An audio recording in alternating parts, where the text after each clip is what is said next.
perfect time to commit to a healthier lifestyle.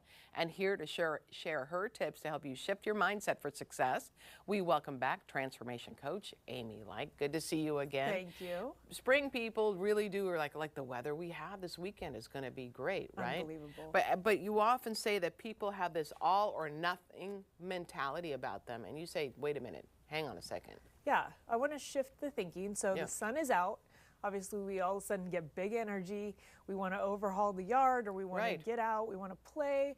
Our friends call us to go, go for a hike or whatever it is. But we haven't really trained for that. Right. And so I want to go back a little bit and actually, it starts with your thinking. Right. Start thinking that it's not all or nothing, and start thinking about how can I plan to make this sustainable. So I want to get outside, I want to have fun, I want to go on walks with my friend, but how can I make it so that it's something that I'm doing a little bit every day so that we're not going all in, burning out. Yeah, and then decide not to do it anymore, right? So then how would you say how to start that? So I have an abundant excellence journal actually. I love taking small habits and writing it down and starting to stack habits. So if I was just starting out, and I do train a lot of women post-menopause that are just starting out, haven't done anything with their body in 20 years. Oh, wow, okay. I want you to start by saying, start by saying, I can do this. I can actually do hard things.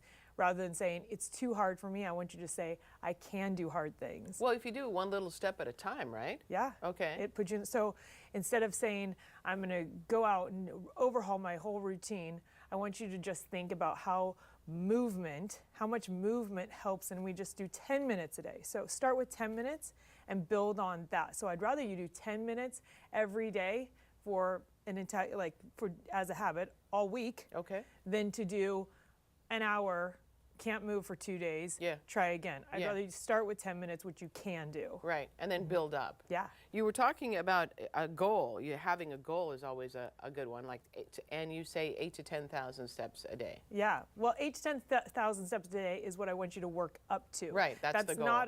That's a great goal. That's a goal for a body in motion stays in motion. Sure. And I love that quote because I want you to get to where you are moving. Walking is the best. So when perimenopause, menopause, everything that's going to help you most is going to be using weights, but most people need to start with just walking. Okay. So I would get you out walking and then set a goal that I'm going to start with 2,000 steps a day this week. Yeah. And then I'm going to go up to 4,000. And then I'm going to get up to where 8 to 10,000 is actually going for a 1 hour walk with your friend, and that's sustainable. Right, absolutely. Yeah. You also just mentioned briefly, strength training is very important for women. Yeah. Really important. As we age, especially because we're not trying to become the smallest version of ourselves anymore. We want to have long-term sustainability and health, overall health. We want to balance your hormones, and that happens actually with weights.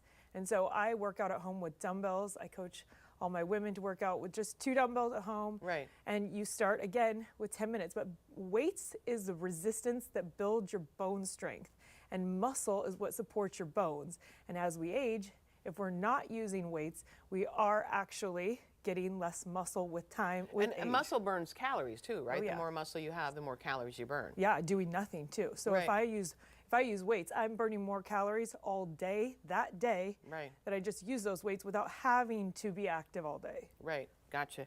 And you say also to flip it and not wait till, first of all, let's start with, you don't wait till summer to all of a sudden say, oh, I need a summer body. Yeah. That's not going to work that way. Right. I want you to start identifying as the person you want to be now. Right. And then it will make it so much easier because when you get to summer, then you can go out and do the things that you love. And that's what is really important to me. I want to have daily habits that allow me to say yes to any adventure. Okay. And what about wake time? What are your thoughts on when I should wake up, or do you make sure that you're not sleeping in until 10 or 11? Sure. Yeah. So that's again a script that I train people with mentally, is deciding that when I wake up is going to become a non-negotiable. It's much easier to actually set a time of day that is going to be a non-negotiable for you to start walking or start lifting weights, start doing something that's good for you movement-wise. Yeah. To build that muscle. And so if it's only going to work out for me because I have 3 kids at home that all wake up at 8 a.m. and then I go to work, if it's only going to work for me to work out at 6:30 in the morning, then I'm going to do it and make it a non-negotiable. Okay. It's not easy to start, but afterwards, so instead of saying this is really hard, I'm going to say I'm going to feel so much better. I'm going to have so much energy today. And that's the way I like to reframe it. But you have to find a time in the day that you're really going to be consistent. Right, that you'll do it. Yeah. One thing you said to me before we started here is the most important thing is to be able to get up off the floor. That's right. It's huge. It's huge. And some people can't do it. Yeah, and I've had a lot of women in their 50s and 60s actually start training with me because their parents couldn't get up off the ground anymore. Yeah. And that was pretty devastating to watch. A fall when you're older is the worst. Yeah, sure is. So I love practicing just getting down out of bed, just going down on the ground. Yeah. And there's some really easy, simple, non-weight PT exercises to do that, like if you want to look up bird dog or inchworms, but it just helps train you to get down. Those are the names of exercises? Yeah, okay. To get down on the ground and basically strengthen your core and be able to get up off the ground without getting hurt. That's very important. But we practice that every day, and even though it seems like silly and not extreme, that's what the things that we need to do so that we can still get up off the ground when we're 90. Yeah, it's hugely important. Thank you so much, Amy. Fun. Appreciate it.